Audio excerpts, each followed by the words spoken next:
Police versus మాజీ police. CP Sajjanar తనకిచ్చిన నోటీసులో ఎర్రర్ ఉందన్నారు మాజీ ఐపీఎస్ ఆర్ఎస్ ప్రవీణ్ కుమార్.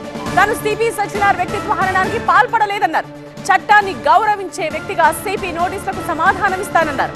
మరోవైపు ఆర్ఎస్ ప్రవీణ్ ను ప్రభుత్వం వేధిస్తోందన్న కేసీఆర్ ఆయనకు పార్టీ అండగా ఉంటుందని చెప్పారు.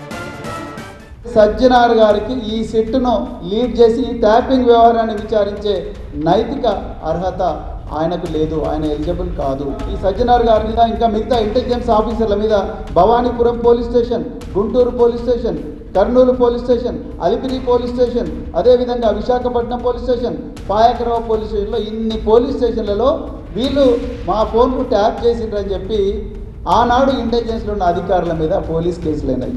ఆనాడు ఇంటెలిజెన్స్లో ఉన్నది ఎవరు? సజ్జనార్ గారు, శ్రీధర్ రెడ్డి గారు. మీరు ఏ అర్హతతోని ఈరోజు ఈ ట్యాపింగ్ కేసు మీరు ఇన్వెస్టిగేట్ చేస్తున్నారు? ఫోన్ ట్యాపింగ్ కేసుపై మాట్లాడుతూ బీఆర్ఎస్ నేత ఆర్ఎస్ ప్రవీణ్ కుమార్ చేసిన ఈ వ్యాఖ్యలపై సిపి సజ్జనార్ ఫైర్ అయ్యారు. సిట్ చీఫ్ ప్రతిష్టను దిగజార్చేలా వ్యాఖ్యలు చేశారంటూ ఆర్ఎస్ ప్రవీణ్ కుమార్ కు నోటీసులు ఇచ్చారు సిపి సజ్జనార్. నిర్ణీత గడువులోగా సమాధానం ఇవ్వకపోతే క్రిమినల్ చర్యలు తప్పవన్నారు. అయితే సిపి నోటీసులపై వివరణ ఇచ్చేందుకు తాను సిద్ధమన్నారు ఆర్ఎస్ ప్రవీణ్ కుమార్. తన దగ్గర ఉన్న ఆధారాలను సమర్పిస్తా అన్నారు. ఆ తర్వాత మీ ఇష్టమున్నది చేసుకోవచ్చంటూ ట్వీట్ చేశారు ప్రవీణ్ కుమార్. తాను సజ్జనార్ వ్యక్తిత్వ హననానికి పాల్పడలేదన్నారు మాజీ పోలీస్. తనది ఆ సంస్కృతి కాదన్నారు. ఆంధ్రప్రదేశ్ నాయకుల ఫోన్లో తెలంగాణ ప్రభుత్వం ఇంటెలిజెన్స్ అధికారులు ట్యాప్ చేశారని 2015లో ఆ రాష్ట్రంలో కేసులు నమోదయ్యాయని, ఆ సమయంలో ఆంధ్రాలో కూడా ఒక సిట్ ఏర్పాటు చేశారన్నారు. ఆ సమయంలో సజ్జనార్ తెలంగాణ ఇంటెలిజెన్స్ విభాగంలో అధికారికంగా పనిచేశారు. అందుకే ట్యాపింగ్ వ్యవహారంలో సిట్ చీఫ్ గా సజ్జనార్ ఉండడం నైతికంగా సరికాదన్నారు ప్రవీణ్ కుమార్. మేము ప్రెస్ మీట్ పెట్టిన వెంటనే రాత్రి 12 గంటల లోపలనే 12 గంటలకి నాకు ఇంకొక నోటీస్ ఇచ్చింది సజ్జనార్ గారు. వారే స్వయాన సైన్ చేసి నాకు నోటీస్ ఇచ్చింది. నేను నోటీసులకు భయపడను. నేను నోటీసులకు భయపడి పారిపోయేవాడిని కాదు. నా దగ్గర ఉండే సమాచారాన్ని బరాబర్ మీకు ఇస్తా.